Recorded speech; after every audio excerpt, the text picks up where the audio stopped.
ராணிப்பேட்டை மாவட்டம் வாலாஜாபேட்டை அருகே காரில் ஒரு டன் குட்கா பொருட்களை கடத்திச் சென்ற இருவர் பிடிபட்டனர். வாலாஜாபேட்டை சுங்கச்சாவடி பகுதியில் சென்னை நோக்கி சென்ற காரை நிறுத்தி சோதனை செய்ததில் பெங்களூருவில் இருந்து காரில் குட்கா பொருட்கள் கடத்திச் செல்லப்பட்டது தெரியவந்தது. இதையடுத்து காரில் குட்கா பொருட்களை கடத்திச் சென்ற பெங்களூருவைச் சேர்ந்த கல்யாணராமன், ராஜஸ்தானைச் சேர்ந்த கானாராமன் ஆகிய இருவர் பிடிபட்ட நிலையில் அவர்கள் கடத்திச் சென்ற ஒரு டன் குட்கா பொருட்கள் சிக்கியது. திறனற்ற திமுக அரசு போதைப் பொருட்களின் புழக்கத்தை கட்டுப்படுத்த தவறி உள்ளதால் வெளி மாநிலங்களில் இருந்து போதைப் பொருட்களை கடத்தி வருவது தொடர்கதையாகி உள்ளதாக பொதுமக்கள் குற்றம் சாட்டியுள்ளனர். சென்னை அனகாபுத்தூர் அருகே லாரியில் கடத்திச் செல்லப்பட்ட 1,50,00,000 ரூபாய் மதிப்பிலான 300 கிலோ கஞ்சா சிக்கியது. அனகாபுத்தூர் சர்வீஸ் சாலையில் வந்த லாரியில் மூட்டை மூட்டையாக கஞ்சா கடத்தி வந்த மகாராஷ்டிராவைச் சேர்ந்த தேஜஸ் பாபு மற்றும் சாகர் சகாதேவ் ஆகியோர் பிடிபட்டனர்.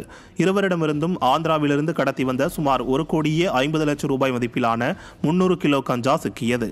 திறனற்ற திமுக ஆட்சியில் இளைஞர்களை சீரழிக்கும் கஞ்சா வெளி மாநிலங்களிலிருந்து கடத்தி வருவது தொடர்கதையாகியுள்ளதாக பொதுமக்கள் குற்றம் சாட்டியுள்ளனர்.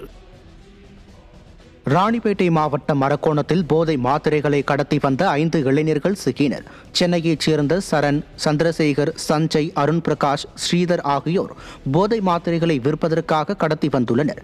அவர்களிடம் இருந்து சுமார் 6,71,000 மதிப்புள்ள 1,679 மாத்திரைகள் சிக்கியது. அப்பா என தனக்குத்தானே பட்டம் அளித்துக் கொண்டவரின் ஆட்சியில் போதைப்பொருள் புழக்கம் அதிகரித்து இளைஞர்களின் வாழ்க்கை சீரழிவதாக பெற்றோர் வேதனை தெரிவிக்கின்றனர். சென்னையில் ரூம் போட்டு தங்கி ஹெராயின் போதைப்பொருள் விற்பனை செய்து வந்த அஸ்ஸாம் மாநில இளைஞர்கள் 2 பேர் பிடிபட்டனர்.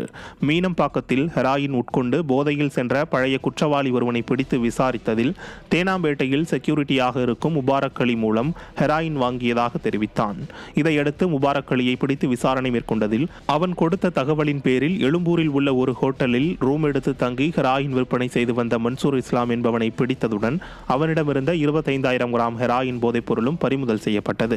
விடியா ஸ்டாலின் ஆட்சியில் பிற மாநிலங்களில் இருந்து போதைப்பொருள் கடத்தி வந்து தமிழகத்தில் தங்குதடையின்றி விற்பனை செய்யும் அளவுக்கு ஏவல் துறை செயலிழந்துள்ளதாக பொதுமக்கள் குற்றம் சாட்டினர்.